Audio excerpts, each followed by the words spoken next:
Good morning, Questers. It's time to jump back into the weekly wrap-up for all of your Oculus Quest news. First up, let's talk sideloading, Sidequest, and developer accounts in relation to the new emails that have been sent out by Oculus. Oculus this week sent out emails to anyone that's created a developer account on the Oculus platform, stating that they are changing the way that the developer platform works. This includes additions to privacy and security to make user information much safer, but it also adds in a couple of additional steps if you're going to be creating a developer account or keeping that developer account, and it's a requirement for all developer accounts in Oculus. That requirement is to have a phone number listed for two-factor authentication or to have a payment method set up with your actual real information. Now, I have two-factor authentication enabled anyways on pretty much all of my platforms because I've had my account and information stolen many times from different platforms. So to me, that's really not that big of a deal. But it does add an additional step to creating a developer account,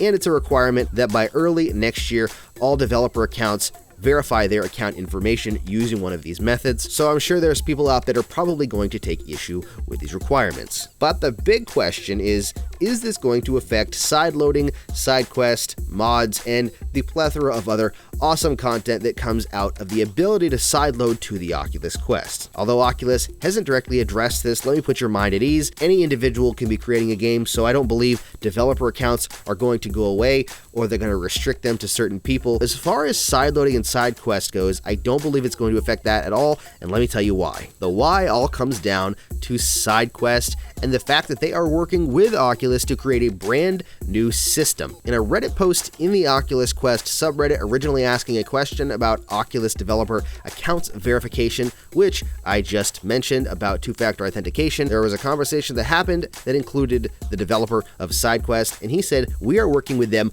on a new system." Yes, and then he linked to the tweet by Chris Pruitt talking about the brand new platform that they were working on he had tweeted previously this year. I'm not going to read through everything that was said, but in a nutshell, Oculus and Sidequest are working on a platform that is going to be set up as part of the Oculus system, but not part of the official Oculus store. It's going to be a place where sideloaded games can live, be downloaded what it sounds like directly to the Quest, and even have paid and sold games going through that platform. One of the best parts about this new platform is going to be it's going to make the platform even more accessible to many more people. Sidequest is awesome, but unfortunately, not everyone has a PC or the technical ability to be able to start using Sidequest and sideload to their Quest. This new platform is essentially going to be direct linked to these APKs, these files, where you can install them directly on your Quest without opening up developer mode. Now, I don't know if that's going to require a PC or not. It isn't stated one way or the other, but I'm going to guess no. It does talk about direct linking. So my guess is that these programs and games are going to be linked inside of a quote-unquote store, even though if it's not the official Oculus Quest store. It's going to be a place where you can go and download all these games, even buy these games, and download them directly to your headset, not having to connect to a PC, which to me opens up a world of new opportunity for all the people that have no way of sideloading. So there you go. A lot of people have been asking for how to sideload without a PC. That sounds like it's going to be the way to do it. It sounds like it won't be coming until next year, but it's still coming, and I believe it's going to be absolutely awesome. Well, now that I feel like I've beat that topic to death, let's talk about other news. This past week, we got the announcement that a title some people have been waiting for a while is coming to the Oculus Quest, and that title is Gorn. Gorn is it's a disgusting game that has you beating people to death and has lots of blood. So if you like that kind of thing, you'll probably like Gorn. I haven't played it all that much, but I'm curious to try it on the Quest with the ability to not be connected to any PC or any cable, because I think it'll make for a better experience when it comes to flailing around a flail and or any other weapons and objects to try to absolutely maim, destroy, and decapitate or deface, in some instances, depending on how you hit them, enemies in this gladiator type of game. So if you've been looking for Gorn on the Oculus Quest, well, you're in luck because it's coming.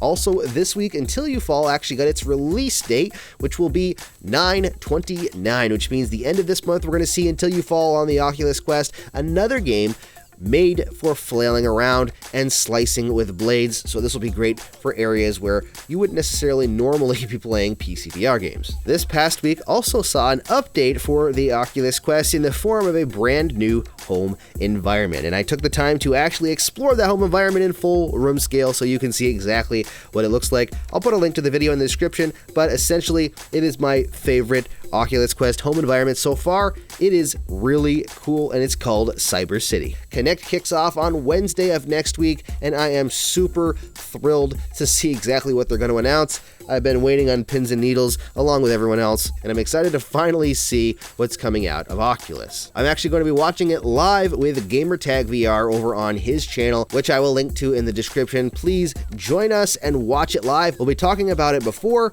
We'll have the live stream where we react to what's going on, and then we will talk about what happened afterwards. It's going to be a blast. I always have a good time hanging out with GT, so go to the link below and subscribe so you don't miss out on that video. When it comes to new game announcements this week, we didn't get a whole bunch, but we did get Void Racer Extreme, which is like a Wipeout type of VR game, which looks like it'll be interesting. Void Racer Extreme is coming to the official Oculus Quest store on September 17th. Also coming out on September 17th is Cubism. Speaking of Sidequest, this game was originally released as a demo on Sidequest, and now we're getting the entire full release on the Oculus Quest next week. Congrats to the developer. When it comes to new releases this week, we saw the release of Hollow Point, the archery game that'll get you up, spinning, sweating, and tired as heck. This game is an older game that was released in VR many years ago, but it's now made its way to the Quest, and it's definitely the best platform to play it on because you literally have no cable and don't have to worry about getting tangled as you spin around trying to hit the targets. Also released this week was an update for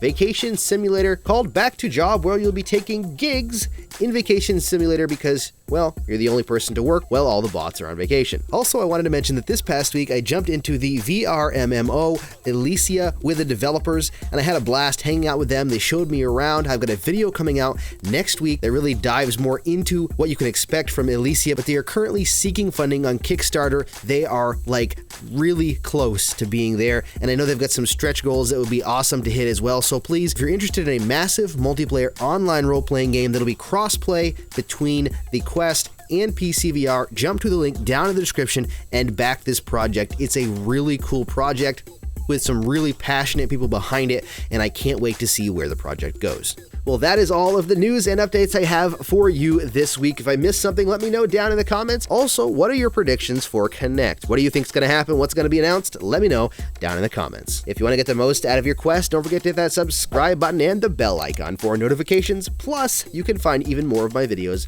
right up there in the corner. Thanks so much for watching. Stay safe, have a great weekend, and happy questing.